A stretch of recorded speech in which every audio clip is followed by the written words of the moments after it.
Média avec Philippe Vandel et votre invité, un homme de médias, de cinéma, de littérature. Bonjour Philippe Labro. Bonjour. Journaliste, cinéaste, romancier, carrière exceptionnelle, jeune reporter à Europe numéro 1 en 57, journaliste à France Soir quand c'était le quotidien numéro 1 en France.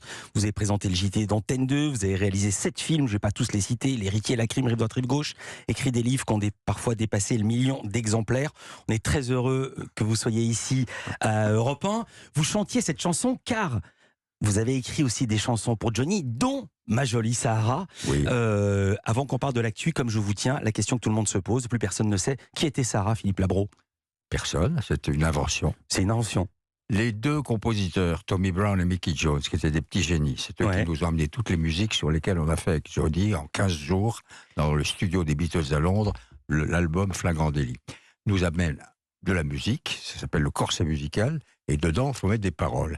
Et comme ils n'ont pas les paroles, ils font ce qu'on appelle du yaourt. Bien sûr. Et le yaourt, c'était Gentle Sarah, en anglais quand même, Gentil Sarah. Et à partir de là, moi, j'ai inventé cette chanson dont on peut dire aujourd'hui que on va me mettre en prison, en gros, quoi. Hein. Pour quelle raison? Pour quel texte que vous avez écrit? Tu m'as donné ton corps, merci pour ton effort.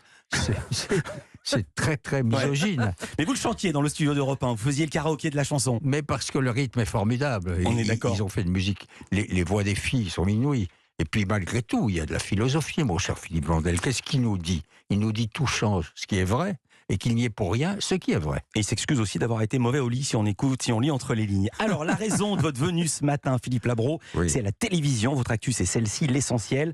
Émission d'actualité culturelle tous les dimanches soirs sur C8 à 23h. C'est après le film du dimanche. C'est la 60e dimanche. Le journal luxembourgeois L'Avenir, dans son édition du 17 février, il y a quelques semaines, qualifie votre émission de bulle culturelle. Est-ce que c'est ainsi que vous la voyez? Pourquoi pas? J'appelle ça un rendez-vous. Bulle. Ça veut rien dire, le mot bulle. Il veut dire que c'est rare et que c'est un cocon et qu'il y a de moins en moins de culture à la télévision. C'était un compliment. Mais merci beaucoup. Mais effectivement, on essaie chaque semaine de réunir, en gros, quel est le principe? Tout ce qui est culture, c'est cinéma, littérature, théâtre, musique, roman, bien sûr, parfois architecture, parfois exposition.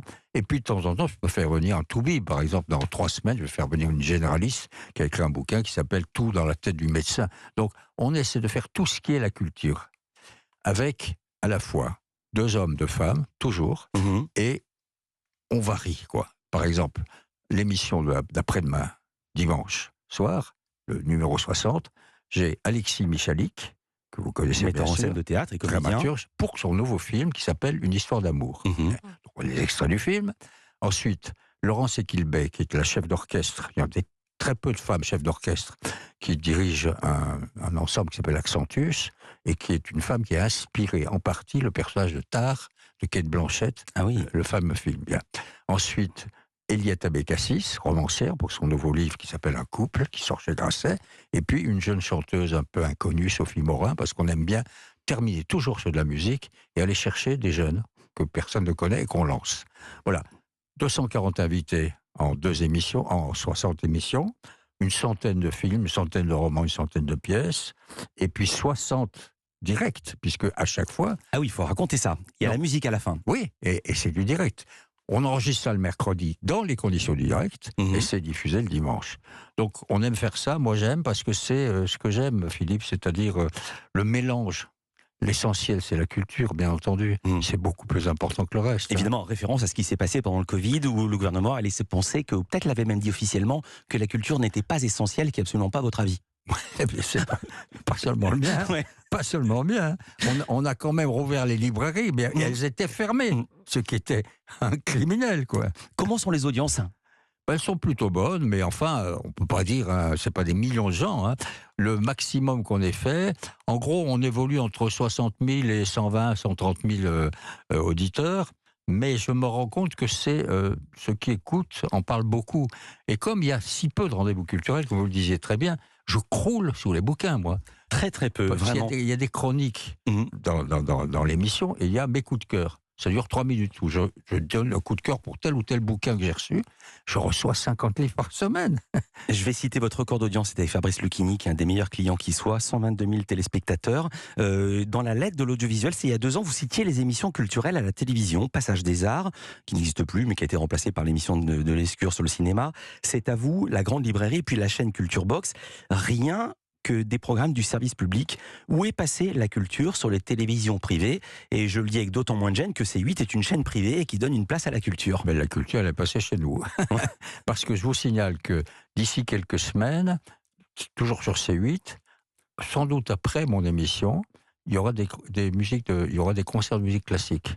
On va passer aussi de la classique sur C8. Ça peut surprendre, mais c'est pas un il sera minuit, il va être tard, vous finissez. Oui, bien sûr. Oui, ça termine un peu tard. Je vais dire c'est mieux que rien, mais en même temps c'est à minuit. Mais c'est mieux que rien. Je préférerais, et j'en discute avec la chaîne, et on va peut-être décider la saison prochaine, un créneau un peu moins tardif.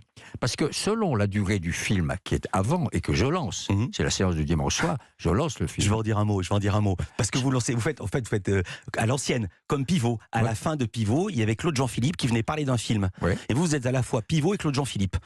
Oui, c'est vous qui présentez le film et qui faites l'émission. Je ne serai jamais pivot. J'ai compris, mais vous avez compris en tant que oui, non, mais on lance le film et on a de très bons films. Hein. Par exemple, ce dimanche-ci, j'écoute Torchon, le film de Tavernier, qui est un extraordinaire film. Hein. Là encore, c'est assez extraordinaire la programmation, puisqu'il y a parfois des films en noir et blanc, il y a parfois un vieux Gabin, ou même La règle du jeu de Renoir, qui est un classique des classiques, mais qui a une paire d'années, et ça marche. Oui, ça marche. Et puis ce qui marche aussi, Philippe, c'est très intéressant, c'est ce qu'on appelle, vous et moi, les nanars. Ouais. C'est-à-dire des films qui ne sont pas des chefs-d'œuvre, c'est pas du Orson Welles, mais par exemple, il y avait l'autre soir, j'ai lancé un film qui s'appelle Du mou dans la gâchette, avec Jean Lefebvre. Oui, mais Blier et Serrault quand même. J'adore. Donc voilà. Et les gens aiment ça aussi. Ouais. Je vais vous faire un compliment, je vous demande pas de réagir. C8 passe même des films signés Philippe Labro. C'est lui-même qui fait la présentation. Exemple, 100 mobiles apparents. Vous savez quoi? 1 200 000 téléspectateurs. Je voudrais parler de votre carrière qui est exceptionnelle. Je l'ai dit, vous avez commencé ici à Europe numéro 1. Vous cotisez depuis 57. 66 ans, vous avez toujours une âme de journaliste, vous avez longtemps présenté un talk-show d'actu qui s'appelait Langue de bois à s'abstenir. J'aimerais bien avoir votre avis sur la réforme des retraites. Oh ben, je pense que cette réforme était nécessaire, sauf qu'elle a été mal organisée, mal communiquée, et que malheureusement, les Français ne se rendent pas compte qu'on est le seul pays en Europe qui refuse une retraite à 64, 65, 67. Pourquoi vous avez arrêté Langue de bois s'abstenir?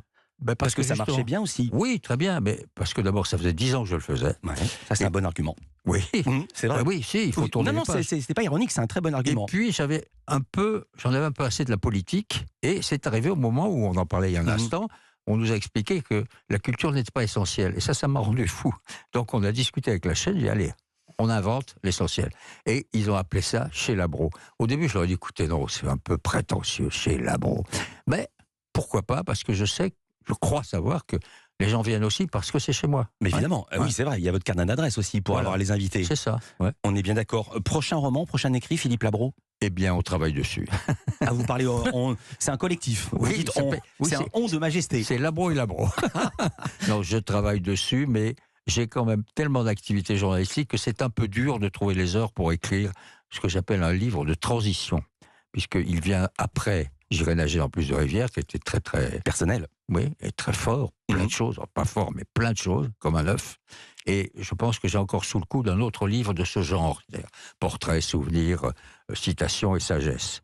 Mais il ne faut pas le faire tout de suite. Un écrivain ne doit pas se plagier. Donc entre ces deux livres de sagesse, je suis en train d'écrire un petit livre qui n'a rien à voir, une jolie petite fiction. Voilà. Merci beaucoup Philippe Labro. Je rappelle l'essentiel, c'est une émission tous les dimanches soirs sur C8, c'est après le film du dimanche et c'est la 60e ce dimanche.